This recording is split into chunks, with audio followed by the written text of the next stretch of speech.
Hola, ¿qué tal, gente? ¿Cómo están? Muy buenas noches, bienvenidos a Brutalmente Honesto. Hoy día es 9 de junio del año 2026 y bueno, para variar voy a nuevamente hacer una reflexión de un video bastante interesante hecho por el creador de contenido y periodista bastante bien reputado en los Estados Unidos, Tucker Carlson, de un video que se llama, en inglés, The Secret History of the Biblical Giants, Demons and Advanced Civilizations Before the Great Flood, o lo que se puede decir como el secreto histórico de la Biblia acerca de los gigantes, demonios y las civilizaciones avanzadas antes del gran diluvio.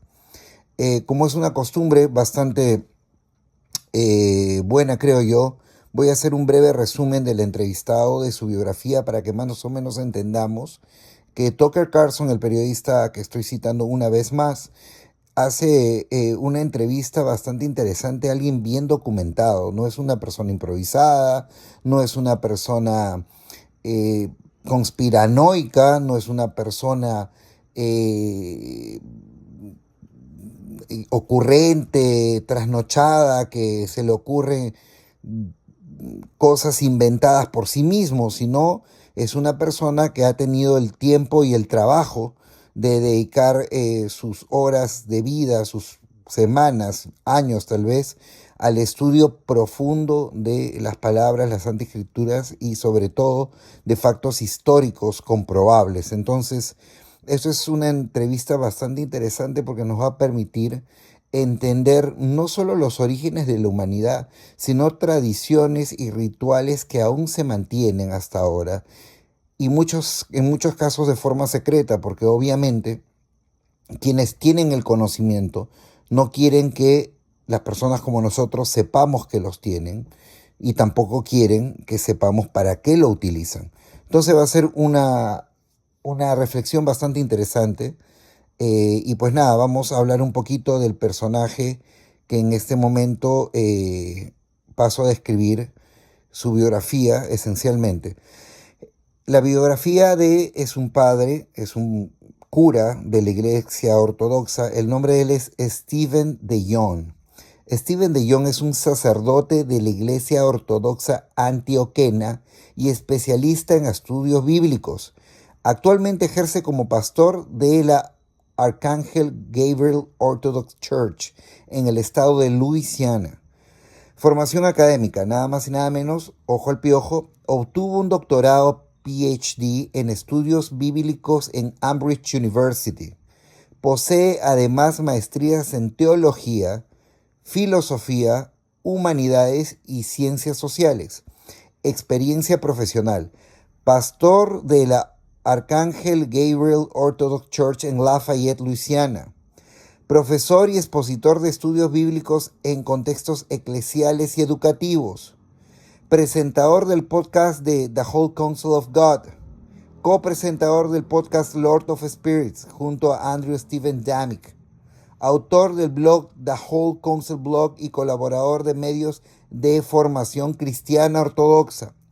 Publicaciones principales. Entre sus libros publicados se encuentran The Religion of the Apostles, 2021, The Whole Counsel of God, God is a Man of War, Apocrypha, Saint Paul the Pharisee, Jewish Apostle of All Nations.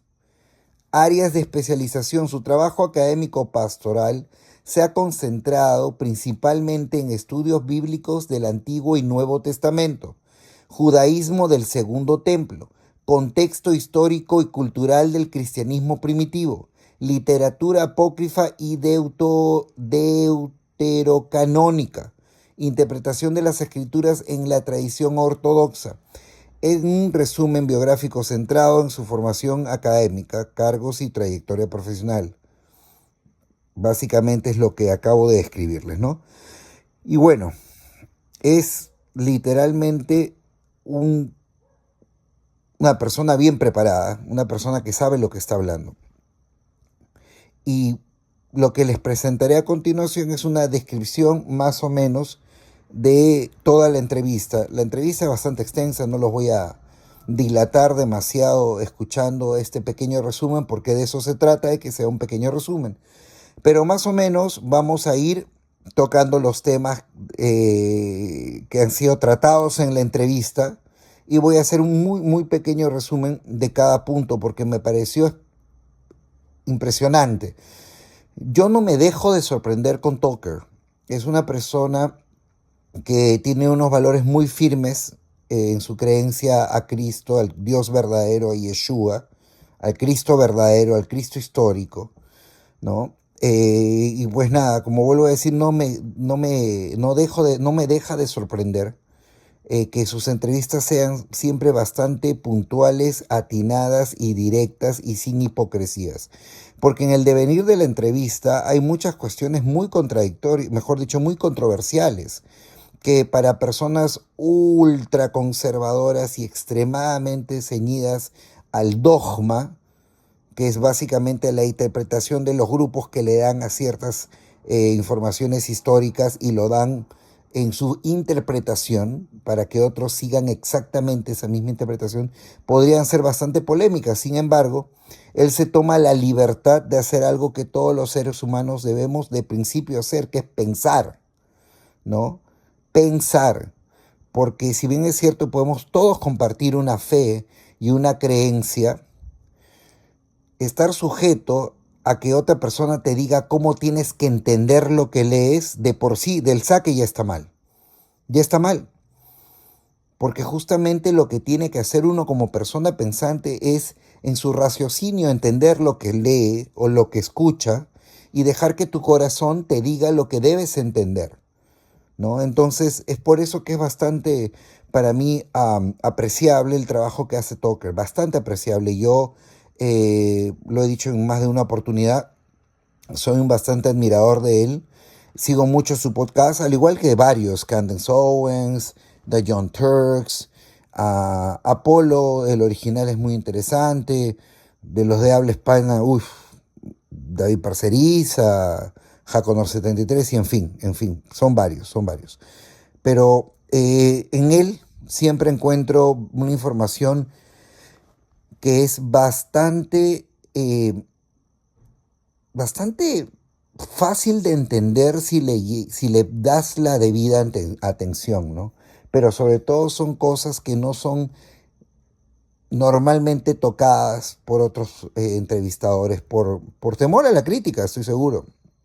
Por temor a la crítica, por temor a que se les diga o se les ataque, porque desde el lado de la fe y el dogma es bastante incómodo escuchar cosas que contravienen lo que tú ya asimilaste como verdadero, ¿no? Porque a veces mucha gente asimila cosas inclusive sin pensarlas, solo porque les dijeron que así tiene que ser. Así que pues nada, vamos a hacer este pequeño resumen y espero que sea de vuestro agrado. En primer lugar, en la entrevista, y el título lo señala, hablan de los Nephilim. ¿Qué son los Nephilim? Según la interpretación presentada, su origen y papel en la historia bíblica. Bueno, para aquellos que en algún momento han escuchado este podcast con anterioridad, tanto como para aquellas personas que han leído la Biblia, yo no la he leído, no voy a negar, no voy a decir que sí lo he hecho, no lo he leído resúmenes, he leído libros como El libro de los dioses de Mauro Biglino, he leído algunos comentarios referentes de David Icke, ¿no? Y bueno, Salvador Fresedo hablaba mucho de los Nefilim, el libro de Enoch, he leído resúmenes del libro de Enoch, donde se trata de los Nefilim, y básicamente lo que habla en la entrevista el padre Stephen de Young es de que los Nefilim eran los famosos semidioses de las mitologías griegas y romanas. Los semidioses, o sea, aquellos productos de los ángeles caídos, según muchas interpretaciones, o de los dioses, entendiéndose que antes todo se entendía como politeísta con mujeres humanas, y el producto de ellos eran pues estas criaturas híbridas, ¿no? Y suelta un facto Tucker, una reflexión bastante interesante, que son no, que no provienen de padre y madre humana. Eso es una cuestión bastante que quiero que hagamos énfasis en eso. O sea, son, entre comillas, seres muy similares al humano, pero que no tienen padre y madre humana. O sea que su genética no es humana, a lo que el padre de Jung afirma según sus estudios históricos bíblicos y de escrituras antiguas, de que se supone que son 3 tercios no humanos y 1 tercio humano. Entonces, esos 3 tercios no humanos, ¿qué son? Ahora estamos hablando del disclosure, estamos hablando de la desclasificación. Entonces entendamos la palabra tal y como se dice, como se entiende, como se debe entender, como entra e ingresa por nuestros oídos y va directo al cerebro. Dice 3 cuartos no humanos. ¿Qué son? Si no son humanos en su genética, ¿no?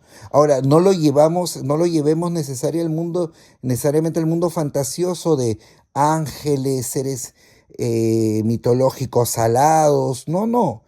Vamos a lo pragmático, no humanos, ¿correcto? No humanos. Y es más, el mismo Tucker hace una reflexión bastante atinada. Nuestro Salvador, Yeshua, nuestro único superhumano, el único verdadero superhéroe de la historia humana, que es el camino a la verdad y la vida, no era 100% humano, porque era hijo de Dios producido por el Espíritu Santo.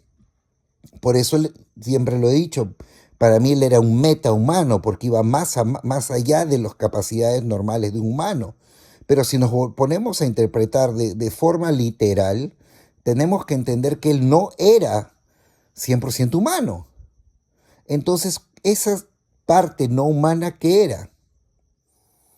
Y hablemos en un vocabulario no tirado a lo divino, ¿no? No tirado a lo divino. Porque lo divino es una idealización. Nosotros idealizamos algo divino como algo puro, pero muy aparte de esa idealización romántica, tiene que haber un factor físico, ¿no? Tiene que haber un factor que no queda en la nebulosa, gaseoso, de que apareció una energía y esa energía produjo un ser vivo. No, o sea, tuvo que haber una facción genética, un factor genético que produjo, al combinarse con la genética humana, un superhumano. Y si nos remontamos a las epopeyas antiguas de la humanidad, en todas, absolutamente todas las civilizaciones, cuando se hablaba de un ser procreado, engendrado por una humana o un humano y la contraparte no humana, tenían poderes y habilidades sobrehumanas. Entonces, según se desliza en esta entrevista, los Nefilim, según también es relatado en el libro de Enoch, es el producto de los ángeles que ven a las hijas del hombre hermosas y escogen a la que quieren. Ojo, ojo, acá hay intrínseco algo de violencia, porque ellos la escogen, no dicen que ellas lo escogen también a ellos, sino que ellos escogen, o sea, ellos al tener un poder superior, ¿no? al humano, ellos deciden con quién van a procrear. Entonces, no estamos hablando de un consenso en un plano romántico. Estamos hablando de que de forma impositiva estos seres deciden a quién van a literalmente impregnar, a quién van a embarazar. Muy posiblemente de una forma no consensuada. Entonces, para ir directo al grano, posiblemente estas mujeres hayan sido violadas por estos seres que se sintieron atraídos por su físico, ¿no? Es esto algo para tener en cuenta, ¿no? A diferencia, pues, de nuestro creador, que se dice de que su madre también fue preparada para que sea el receptáculo de la genética que iba a traer a este mundo al Dios hecho hombre. E inclusive me parece haber leído algunos libros que narran que la misma Virgen María también fue producto de una concepción virginal, ¿no? Es algo que es bastante interesante. Continuando con la entrevista, hablan sobre las civilizaciones avanzadas antes del diluvio, la posible existencia de sociedades desarrolladas antes del diluvio de Noé, el nivel tecnológico y organización de esas civilizaciones. Esto también es bastante interesante. Durante toda una vida se ha hablado de artefactos de las civilizaciones antiguas que a fecha son muy difíciles de replicar. Y hablando meramente de la arquitectura, sin ir muy lejos, para aquellos que alguna vez hemos ido a Machu Picchu, hemos estado en el Cusco, la arquitectura, tanto de Machu Picchu mismo, como otras construcciones pre-conquista, no tienen un sentido lógico basados en la tecnología del momento. Es decir, que estas construcciones aparentaban ser pues de mucho más modernas para la tecnología que habría justamente en esas épocas. Y también es bien interesante que las dimensiones de los ingresos y la salida, las puertas, mejor dicho, ventanales de estas construcciones, eran atípicamente gigantescas, como si los habitantes de esas construcciones requiriesen ese tipo de tamaño. Y eso es lo paradójico, ¿no? Para una persona de promedio, vamos a decir 1,70, 1,80, 1,90, ¿por qué le harías portones de 6, 7 metros de altitud? O sea, ¿cuál sería la necesidad, ¿no? Y pues nada, justamente en la entrevista hablan de todas estas cosas, de cómo es posible que haya construcciones y cierto conocimiento en una época donde no había, entre comillas, la tecnología que hay ahora. Es más, con la tecnología de ahora es imposible, no solo difícil, imposible replicar maravillas como Machu Picchu mismo, ¿no? Estamos entendiendo, por ejemplo, que Sacsayhuamán tiene muros donde cada roca puede ser del tamaño de una casa, literal de, no sé, de 200 metros cuadrados. Como de una zona distante han podido llevar este material a una zona elevada en las montañas y varias piezas unirlas de forma tan perfecta para hacer esa construcción. Hasta ahora, y he visto documentales al respecto, no es posible hacerlo. ¿Cómo en ese momento sí lo hicieron? ¿Qué tecnología avanzada han podido tener estas civilizaciones antiguas? La longevidad humana antes del diluvio, razones por las que las personas habrían vivido más años en la antigüedad según ciertos textos bíblicos. Sí, y ahí hablamos de Matusalén, hablamos de esos personajes históricos que se dice que vivieron centurias de años, ¿no? ¿Qué factor genético o qué situación nutricional ellos aprovechaban para mantener su longevidad, para tener una vida extensa? O sea, es algo bastante llamativo, ¿no? Y si es factible o posible entender de que la humanidad ha ido diluyendo, no solo en base al medio ambiente, sino a los temas nutricionales, ha ido diluyendo esa posibilidad de extender su vida de manera extensa, valga la redundancia, y prolongada, ¿no? Entonces es bastante interesante. Otro de los puntos que trata el video es sobre las tecnologías y seres espirituales. Debate sobre ciertos conocimientos o tecnologías que fueron transmitidos por entidades espirituales. Y acá quiero hacer hincapié a dos factos que me volaron la cabeza. La primera, he tenido la oportunidad de haber hojeado un libro que no es fácil de conseguir. Esto ocurrió en Barcelona, España. Una persona a quien yo conozco que tiene bastante interés por el ocultismo, y en esa época me hablaba de su afán y deseo de ser masón. Ahora lo entiendo después de muchos años el por qué. Tuve la oportunidad de ver un libro, un ejemplar de La clavícula del rey Salomón. Para aquellos que han escuchado la historia del rey Salomón, el rey Salomón construyó su castillo, su templo, y dicho sea de paso, fue destruido 2 veces y ahora lo quieren volver a reconstruir por tercera vez, convocando demonios. Y estos demonios eran convocados con cierta simbología, que para aquellos que conocen bastante de este tema, he escuchado en algunas entrevistas de que esos símbolos son representaciones gráficas de un tipo de circuitería computacional.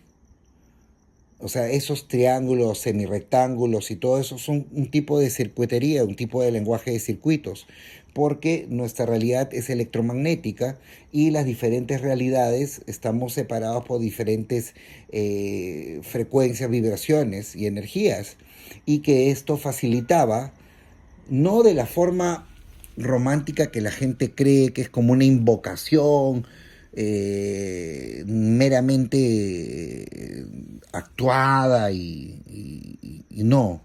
Estamos hablando de tecnología, que el rey Salomón y muchas figuras de la historia tenían la tecnología para convocar energías de otros planos dimensionales. Y estas entidades le servían a estas personas de forma ritual. Y acá viene un facto bien interesante. El padre de John sostiene de que en la antigüedad muchas civilizaciones hacían sacrificios para pedirle favor a sus dioses, entre comillas. Entiéndase que no hay dioses. Ellos no eran dioses, ellos eran demonios. Todo lo pagano era demoníaco, por eso Yeshua vino a poner un cambio en esto, ¿no? Y según gente como el que escribió el libro de los dioses, Mauro Biglino, él sostiene que de esos dioses hubo un dios que se sobrepone al resto y se autoproclama el dios verdadero, que, dicho sea de paso, no es el dios de Yeshua, es el dios impostor que domina esta realidad, que la maneja. Pero partiendo de esa premisa, civilizaciones antiguas hacían sacrificios ritualísticos donde ellos entregaban la vida de un ser, podría ser animal, podría ser un niño, podría ser una virgen, un ser humano. Lo entregaban en ritual de sacrificio para obtener beneficio de estas entidades, para obtener un favor de estas entidades. Pero lo curioso que dice el padre de John, que me pareció bastante llamativo, es que él dice que las entidades, o sea, estos dioses, elegían si te favorecían o no, si el sacrificio era lo suficientemente apetecible, interesante para estos o no. E inclusive, Mauro Biglino cita una parte del Antiguo Testamento donde se dice que estos Elohim, que dicho sea paso, Elohim se entiende como plural, o sea, no era Dios, sino estos dioses, sentían placer y deleite por el olor de la carne quemada. Por el olor de la carne quemada, sentían placer, ¿no? ¿Qué Dios espiritual tendría placer por el olor de carne quemada? Entonces significa que eran dioses, entre comillas, o sea, estas entidades, estos demonios bastante terrenales. Bastante terrenales. Entonces, el padre de John dice que estas civilizaciones hacían esos rituales buscando el favor de estas entidades, mientras que en la propia brujería, tal cual llamada así, esos rituales satánicos, ¿no?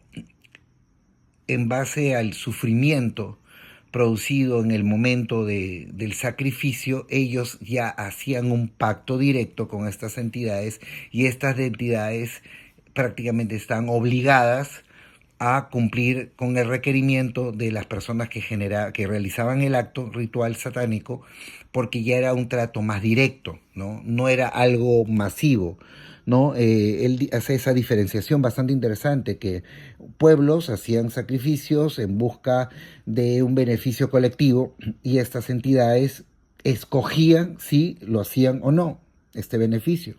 Mientras que un ritual más privado era más objetivo. Era directamente, yo voy a hacer este sacrificio para que tú hagas tal cosa, y las entidades que se nutren del sufrimiento ajeno, o sea, entidades negativas, porque una entidad positiva jamás se va a nutrir del sufrimiento, pues le favorecía. ¿Por qué hago este comentario? Porque ellos llegan a una conclusión que me parece magistral. El padre de John dice: tenemos que entender, según los expedientes de Epstein, que estamos dirigidos y manejados el mundo entero por una red de pedófilos satánicos. A lo que complementa y dice: desde tal igual como desde la época romana. Y Tucker contribuye: no, inclusive desde antes. Entonces, ¿a qué quiero llegar? A que este tipo de manipulación de la realidad, utilizando magia negra, utilizando satanismo, ha funcionado siempre.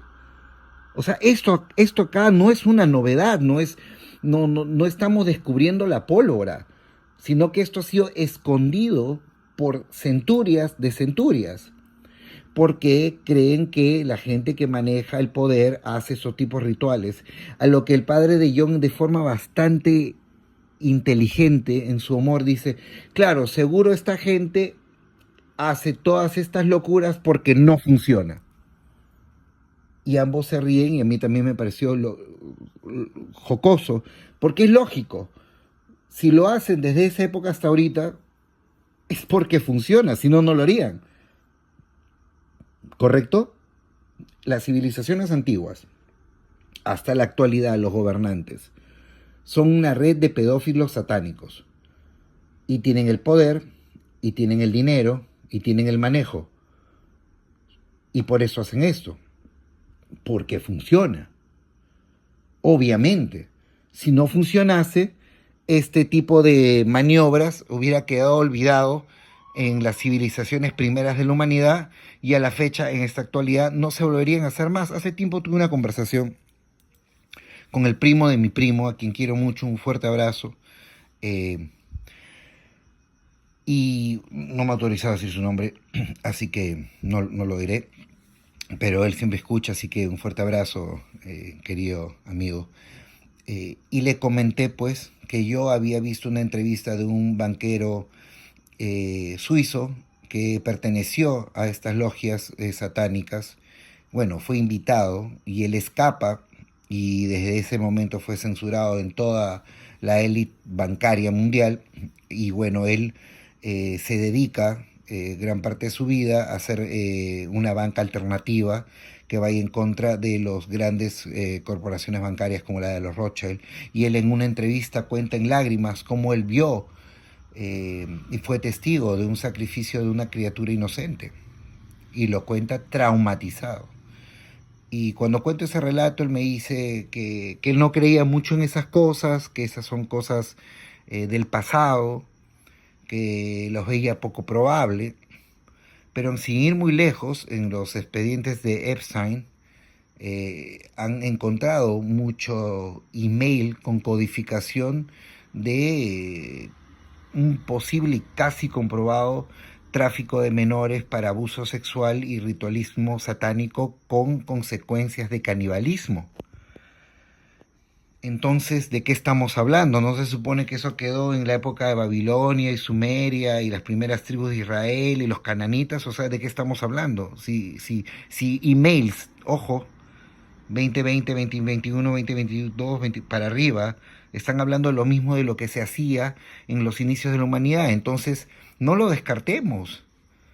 ¿Por qué creen ustedes de que esa gente tiene el poder? Entonces, esto ya no es chamanismo, brujería, con un tipo que te viene a decirte que te trae al ser amado en 24 horas, te hace un amarre. No, esos son badulaques, estafadores. Estamos hablando de magia negra del alto nivel. Estamos hablando de pacto satánico. Estamos hablando de canibalismo. Estamos hablando de que posiblemente Epstein desarrolló una enfermedad que se llama Kuru. Para aquellos que no lo saben, el Kuru es una enfermedad neuropática, degenerativa. Es como una especie de proteína que se desarrolla en el cuerpo de forma nociva para la salud humana, que es producto del consumo de carne humana, sobre todo de cerebro humano. Esta gente desarrolla esta enfermedad que les ataca al sistema nervioso, les produce ceguera y al final les lleva a la muerte. Como un castigo divino, como un castigo de Dios, de que tú no, que un ser humano no puede estar alimentándose de otro ser humano, y menos aún de criaturas inocentes. E inclusive se dice y se comenta que una presentadora de nombre Elena, el apellido no lo voy a decir, y es de nacionalidad americana, posiblemente esté pasando por las consecuencias de esta enfermedad. Es más, uno de los rasgos llamativos de esta enfermedad mortal es de que en ciertos momentos sale una irritación parecida al herpes en la zona de la boca. Y se ha visto videos y fotografías donde este tipo, Epstein, tenía ese tipo de, digamos, de irritación e inflamación en esa zona del rostro. Entendiéndose también algo bastante interesante, que se dice y se comenta de que en esta línea, en este linaje genético, muchos descendientes de estas entidades que en algún momento hibridizaron con los humanos, con los seres humanos, estas entidades eh, sirven como canales para, como receptáculo para que estas entidades puedan en ciertos momentos, en base a rituales, ingresar a este plano tridimensional, ¿no? Y alimentarse de literalmente la carne y la sangre de estas víctimas, por lo general seres inocentes, y luego, cuando desocupan el cuerpo, ¿no? Dejan al robot biológico al que sirvió de huésped, le dejan con esa enfermedad. Bastante interesante y muy extenso. No me quiero prolongar, pero más o menos es así. Y sobre las tecnologías, el padre de John llega a una conclusión bastante, para mí, acertada a todo nivel. Todas las invenciones tecnológicas de la humanidad, al final y a la larga, se han hecho, mejor dicho, han sido utilizadas para hacer daño. Para hacer daño. Porque cuando se desarrolló la teoría atómica, no se utilizó desde el comienzo para crear energía. Se utilizó para bombardear pueblos y matar seres humanos inocentes. Y acá hay un facto bastante curioso. Hiroshima y Nagasaki, que fueron las primeras ciudades bombardeadas con una bomba atómica en la Segunda Guerra, eran las ciudades más católicas de Japón, las más creyentes en Cristo. Qué casualidad que esta tecnología se haya utilizado por primera vez en ciudades cuyos habitantes creían en Dios y en Cristo. Y llega a la conclusión el padre junto a Tucker de que las tecnologías no son invención de las personas, sino son susurros de estas entidades. Estas entidades les transmiten la información al humano para que este humano haga material esa tecnología que después es usada de forma nociva para la propia humanidad. Y sin ir muy lejos, acá estamos al ladito del IA, de la inteligencia artificial, y ya nos hemos cansado de tanta programación predictiva como Terminator, como Matrix, que ya nos está hablando del conflicto próximo que será entre la humanidad y la inteligencia artificial, la máquina, que se quedará sobreponer encima de la humanidad. Entonces, quien le iluminó, entre comillas, al ser humano que se le ocurrió la idea de hacer esta tecnología, no lo hizo para el bien de la humanidad. Lo hizo para que el humano lo use contra el propio humano. Y es que hay algo que hay que entender. Nuestra realidad está completamente influenciada por el plano no físico, por el plano metafísico, por el plano espiritual. Por favor, es que eso es fáctico. Eso es un facto. Aquella persona que cree que hay un divorcio entre la realidad física y el mundo espiritual, discúlpeme, soy un hijo de Yeshua, no quiero ser una persona que juzgue, pero es una persona muy distante del conocimiento. Y sí, la palabra hay que utilizarla, un ignorante, un extremo ignorante. Aquellas personas que creen que porque fueron a una universidad donde les enseñaron a memorizar libros, pero no a pensar, siente que el mundo espiritual es una estupidez, es un ignorante. Pero un ignorante supino, superior, porque en un ignorante cualquiera te puede aceptar de que no le llega el conocimiento porque no tiene la capacidad de informarse. Pero esa gente que supuestamente se dedica al estudio, negar la influencia del plano espiritual a esta realidad tridimensional, hay que ser muy imbécil. Muy imbécil, si hasta los cerebros más grandes, como el de Einstein, decía de que hay un tipo de energía que él no puede describir, pero es omnipresente y es el amor. El amor. ¿Cómo el amor no va a crear en esta realidad? ¿Cuántas cosas han sido creadas? Nosotros mismos, la vida humana propia ha sido creada por amor. Nuestros hijos han sido creados por amor. ¿Cómo podemos negar entonces que lo no tangible no influye en lo tangible? ¿No? Sería una estupidez. Luego, entre una más de las cosas que señala esta entrevista bastante interesante, ¿no? Nos habla de el regreso de Cristo. Yo tengo una teoría bastante particular. Yo creo que el regreso de Cristo no va a ser propiamente un ser físico nuevamente llegando al mundo, sino el Cristo activado dentro de cada uno de nosotros. En eso coincido bastante con el doctor Emilio Carrillo.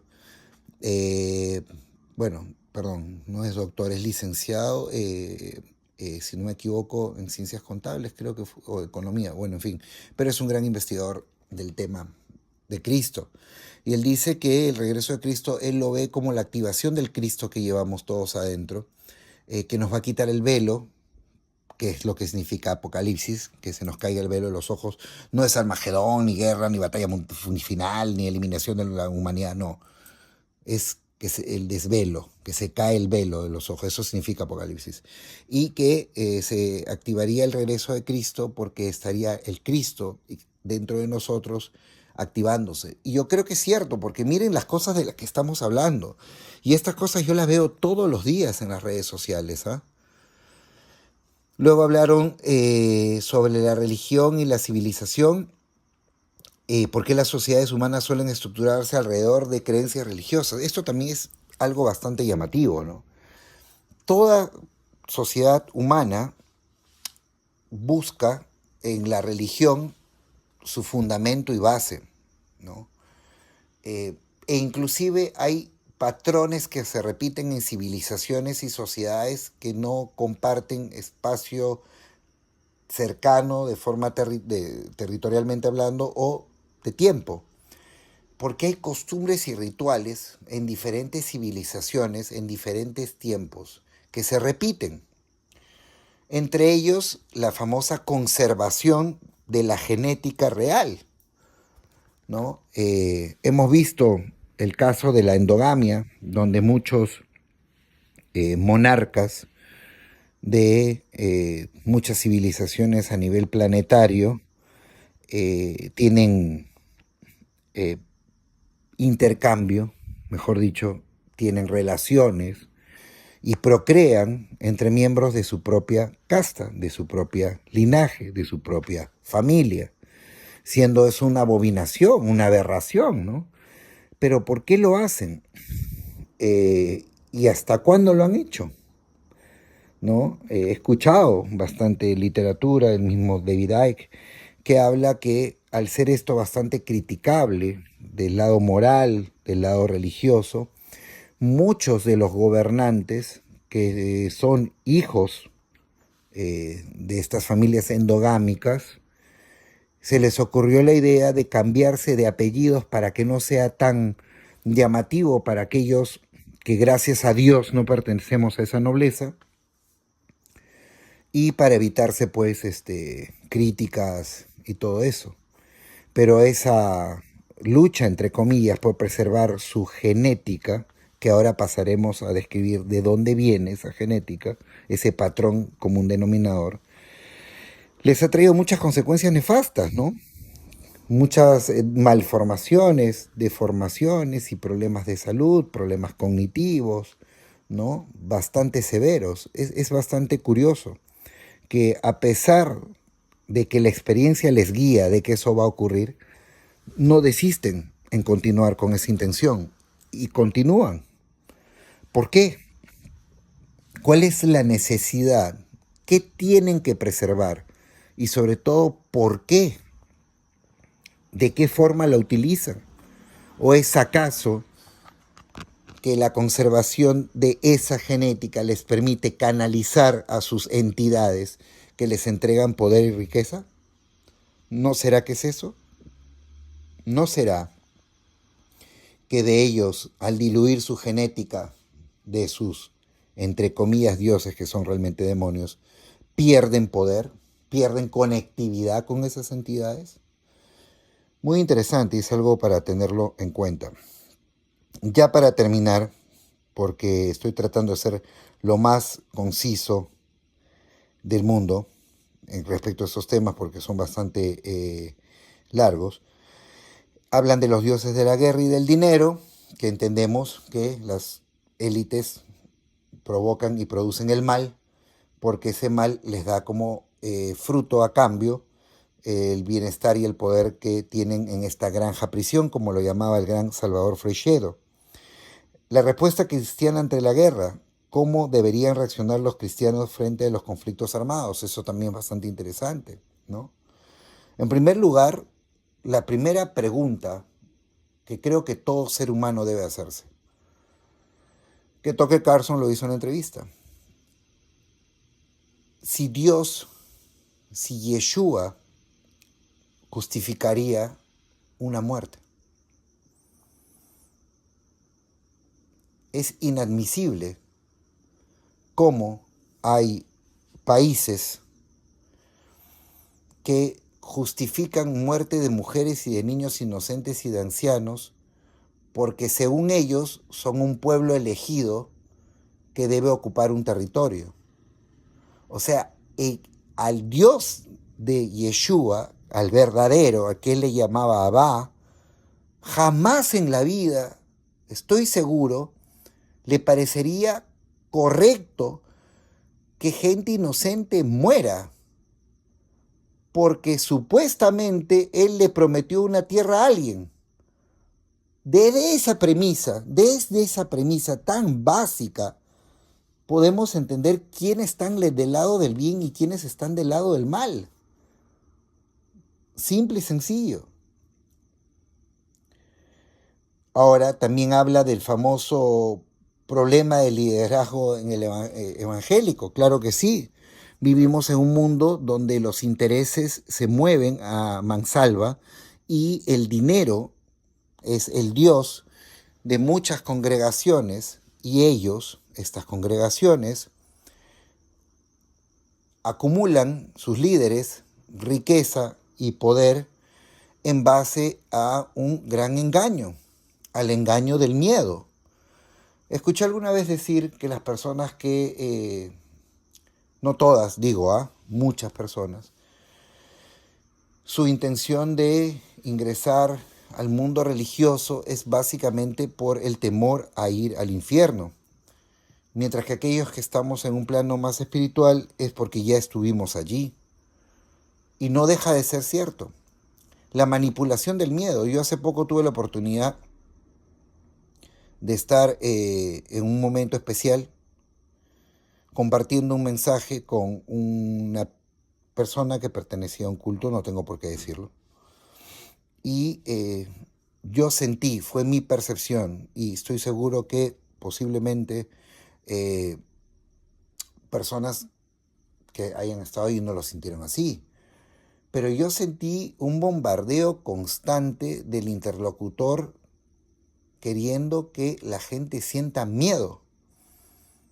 Inclusive el acontecimiento era bastante dulce y tierno porque se conmemoraba la llegada de un ser maravilloso e inocente, a lo que este interlocutor señalaba como un ser de por sí ya pecador. O sea, una criatura inocente sin conciencia ya era pecador, porque en sí la humanidad toda era pecadora. Eso, perdóneme, no resuena conmigo, no resuena. Pero vivimos en un mundo donde seguidores, entre comillas, de Cristo apoyan matanzas de seres inocentes porque supuestamente se tiene que cumplir los designios de un Dios que le prometió a un grupo, solo a un grupo privilegiado, al resto no, solo a ese grupo, hegemonía en una zona geográfica. O sea, el principio básico de Cristo es el amor.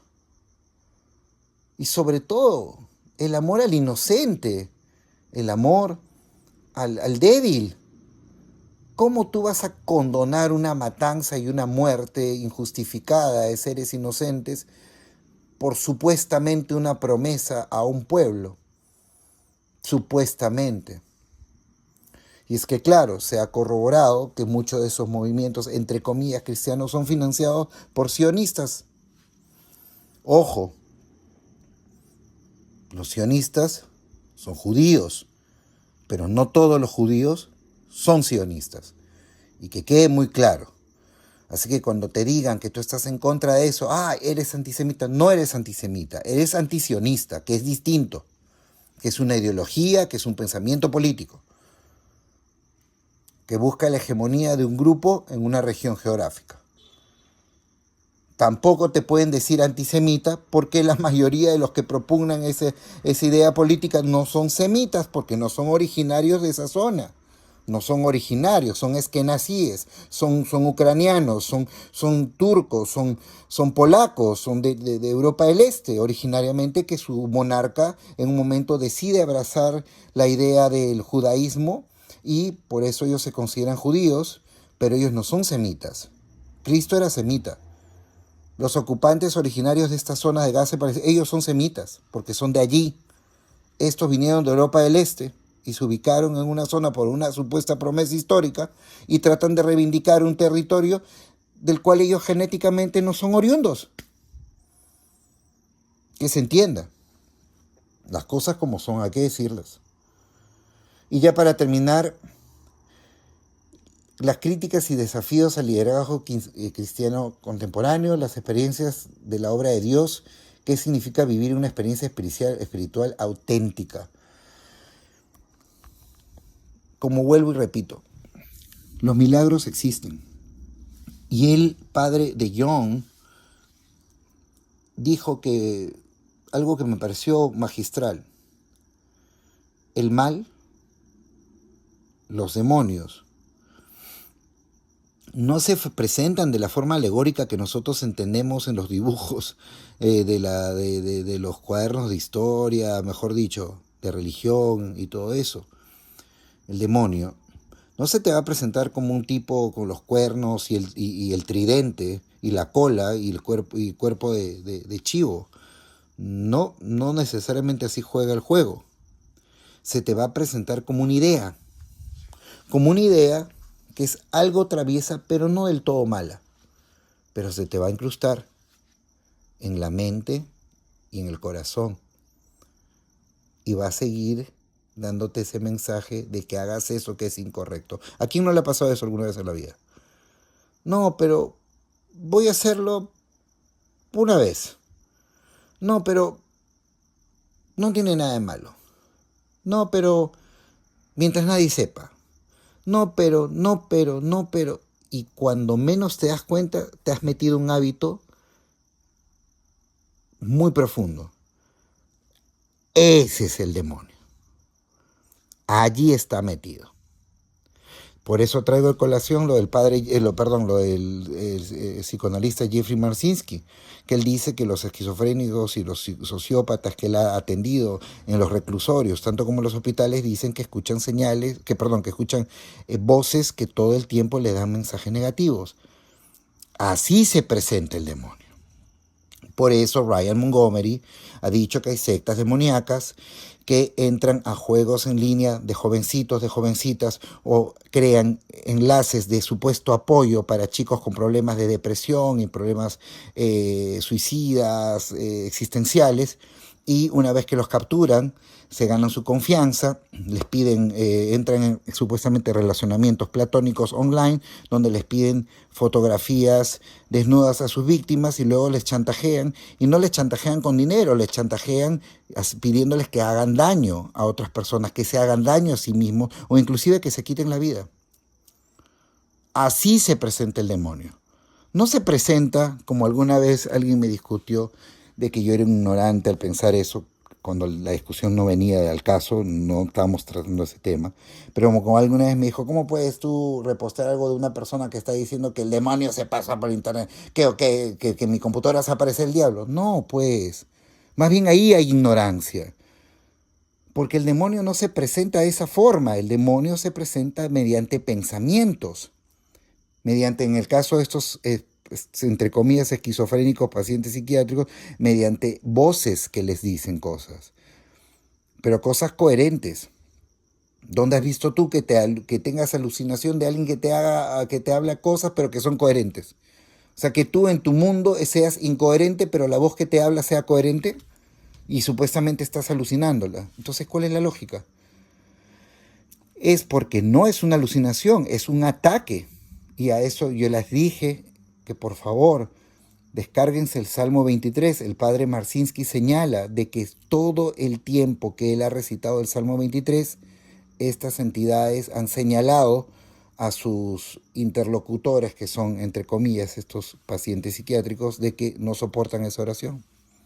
Y es más, hoy día justamente, hablando del tema ufológico, vi un documental del gran Hakonor 73 que hablaba sobre el padre Scortini, es un padre que hace poco salió en una entrevista a manifestar de que los alienígenas, sobre todo en particular los grises, son entidades demoníacas. O sea, no lo entendamos solamente como un extraterrestre interplanetario, sino como un ser demoníaco.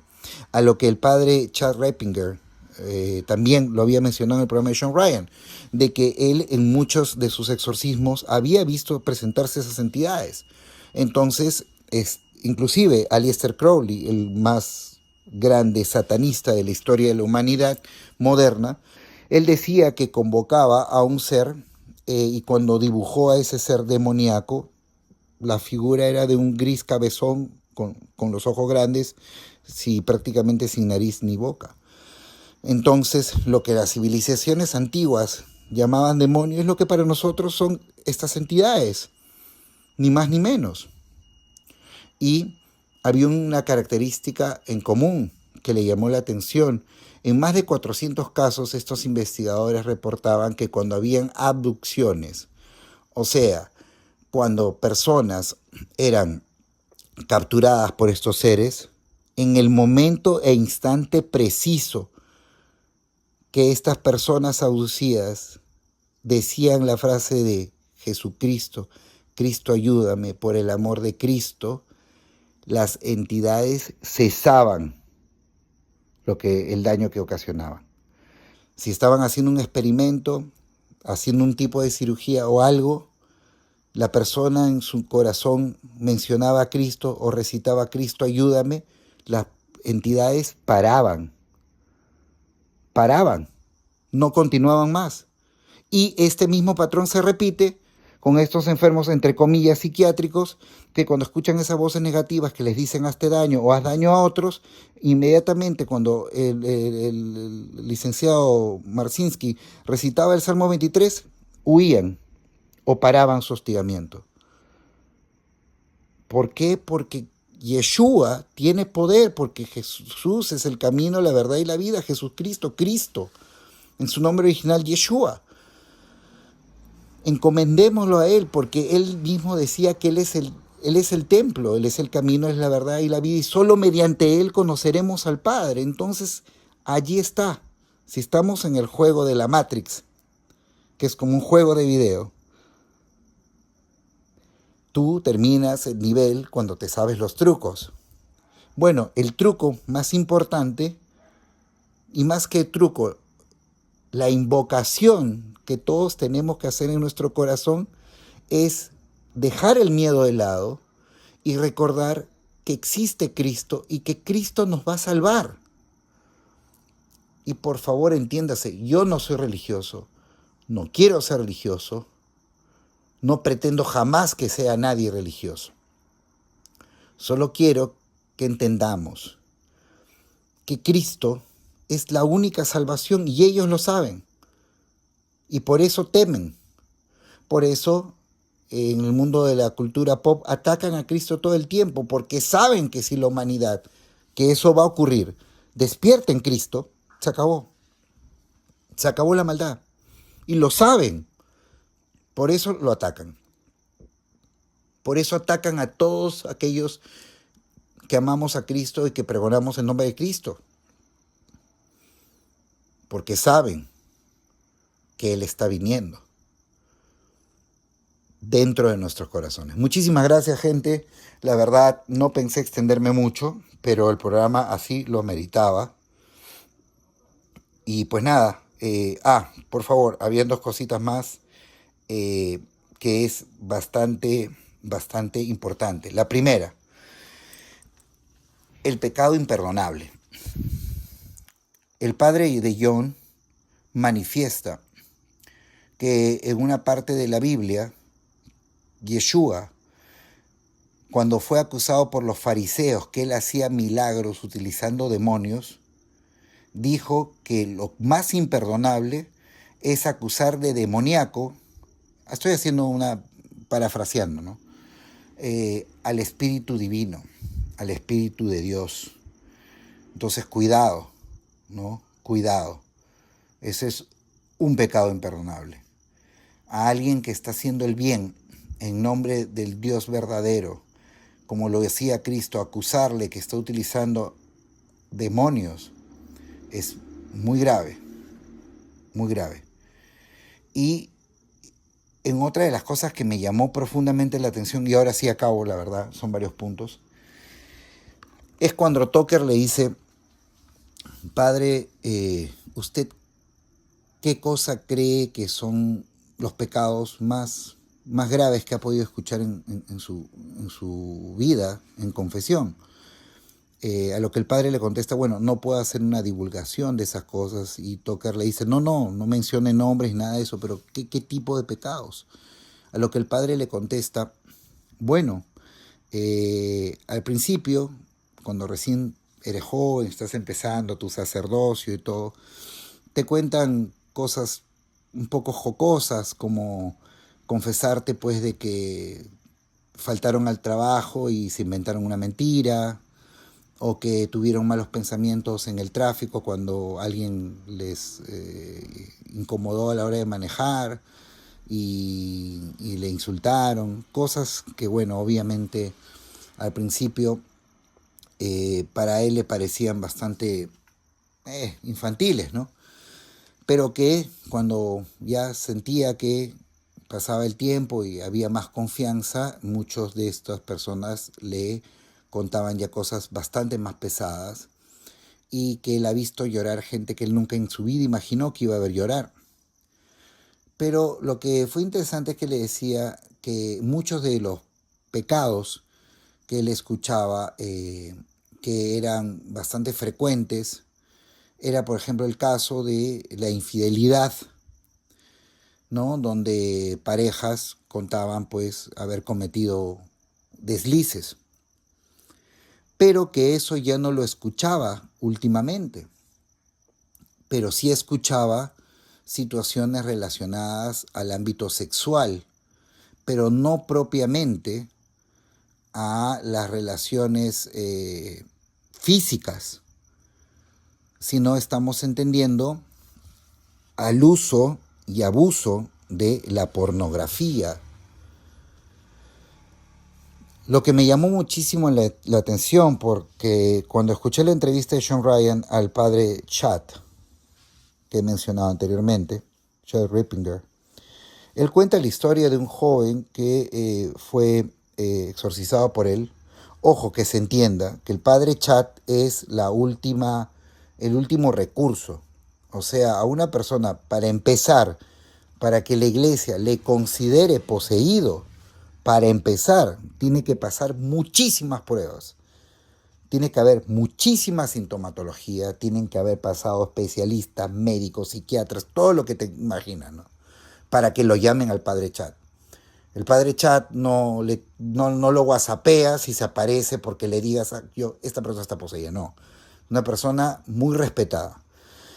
Y el padre decía en esta entrevista que él tuvo la oportunidad de exorcizar a este joven, y este joven le cuenta, cuando el padre le dijo en qué momento empezaste con esta sintomatología, él le cuenta que él cree que esto empezó cuando él vio una escena pornográfica y se volvió de una forma inconsciente adicto a la mujer que salía en estas escenas. Tanto así que se volvió, mejor dicho, casi adicto y dependiente a buscarla constantemente, ¿no? En los canales de este tipo de contenido, porque estaba desesperadamente obsesionado con esta mujer. Posteriormente, el padre Chad hace una investigación al respecto y llega a contactarse con gente relacionada a la industria cinematográfica o de creación de contenido, de este tipo de cosas, de la pornografía, y se entera que entre escenas o durante escenas, muchos de estos performers, o sea, de estos actores o actrices, realizan rituales satánicos para que entidades oscuras le produzcan adicción a las personas que ven esas escenas, para que estas personas constantemente estén metidos viendo esas escenas, porque a más visualizaciones ganan ellos más dinero y hacen rituales satánicos. Y es por eso que el padre Chad entiende e interpreta de que este joven fue poseído literalmente por el consumo de, para mala suerte, una escena que tenía ese tipo de ritual detrás de cámaras, ¿no? Y el padre de John confirma a Tucker Carlson de que uno de los problemas que está viendo, que para él es bastante grave, es de que ahora las personas ya no acusan conductas desleales con sus parejas solamente, sino que acusan un uso y abuso desmesurado de la pornografía. Tanto es así que Tucker Carlson le dice, ¿cuál es la adicción más grande que estás viendo tú ahora últimamente? Y él le contesta, sin lugar a dudas, la pornografía. Y le dice, un momentito, ¿me dices más que las drogas, más que el alcohol, más que el sexo en sí? Y le dice, sí, la pornografía se ha vuelto para mí la adicción número 1 de la humanidad. Y trae a colación, pues, lo que contó el padre Chad Rippinger de lo que hacen estos estudios de grabación de este tipo de contenido. Entonces, una vez más, por el internet se pasan las entidades demoníacas, sí, se transmiten por ahí, Sí, pero no se te aparecen con cachos y tridente a tu lado. Se te meten en la cabeza por lo que escuchas y por lo que ves. Entonces sí, sí es cierto, sí es verdad. ¿Evitable? Sí. Cuidado con el uso y abuso. Cuidado con el uso y abuso, simplemente. Distancia y sobre todo educar a los chicos, decirles qué está pasando en el mundo, pero decirles la verdad, porque la verdad nos hará libres, pero además de eso, que no tengan miedo, porque justamente de eso se alimenta el maligno, del miedo. No tengamos miedo, tengamos amor, y el amor es valiente. Así que recordemos, para ganar los niveles de Mario Bros, te caías varias veces, y ya cuando eras muy capo te sabías los trucos. Uno de esos trucos es muy fácil, es amar. ¿Y amar a quién? Al Dios hecho hombre, a Yeshua. Y recitar sus oraciones. Recitemos el Salmo 23 mañana y noche. Protección. Porque estamos metidos en el mundo de ellos, de los que provocan el mal. Y lo único que hacemos es pedirle a nuestro Creador y pedirle a Yeshua que nos blinde con su protección. ¿Hemos venido a aprender y a tener dificultades? Sí, claro que sí. Pero también podemos y tenemos el derecho de pedir ayuda. Y esa ayuda es su protección. Esto fue brutalmente honesto. Muchísimas gracias, chicos. Espero que les haya gustado el programa. Me he extendido más de lo que pensaba, pero es que lo meritaba. Lo meritaba realmente. Así que nos vemos en el próximo programa. No sé cuándo va a ser, nunca lo digo, porque la verdad ya me acostumbré a que a veces quiere haber cosas que saboteen. Pero bueno, ¿qué puedo decirles? Soy un creyente en la verdad, soy un creyente en divulgar. Ese es mi Ikigai. He venido a este mundo a divulgar, a decir las cosas que otros no se atreven, para que cada uno desde su corazón encuentre su verdad.